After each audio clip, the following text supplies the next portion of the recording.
Сәлеметсіздер ме? Мен Абай облысы Аягөз ауданы қалалық қазақ мектеп-лицейінің 72-ші топ оқушысы Бекзербекова Аярумын.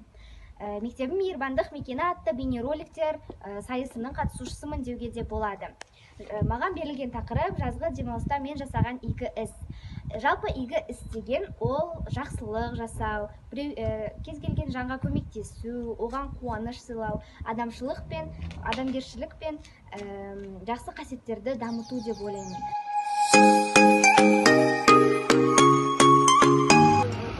Қазір біз ауыр зат көтеріп келе жатқан жанға көмектесетін боламыз.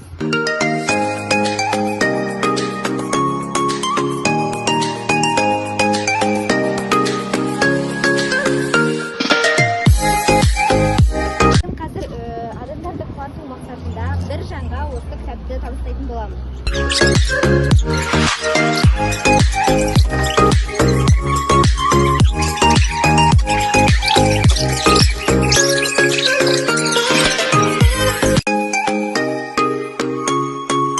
Мінекей, мен жазда жасаған игі істерім осы болатын. Ал сіздер жазда қандай игі іс жасадыңыздар?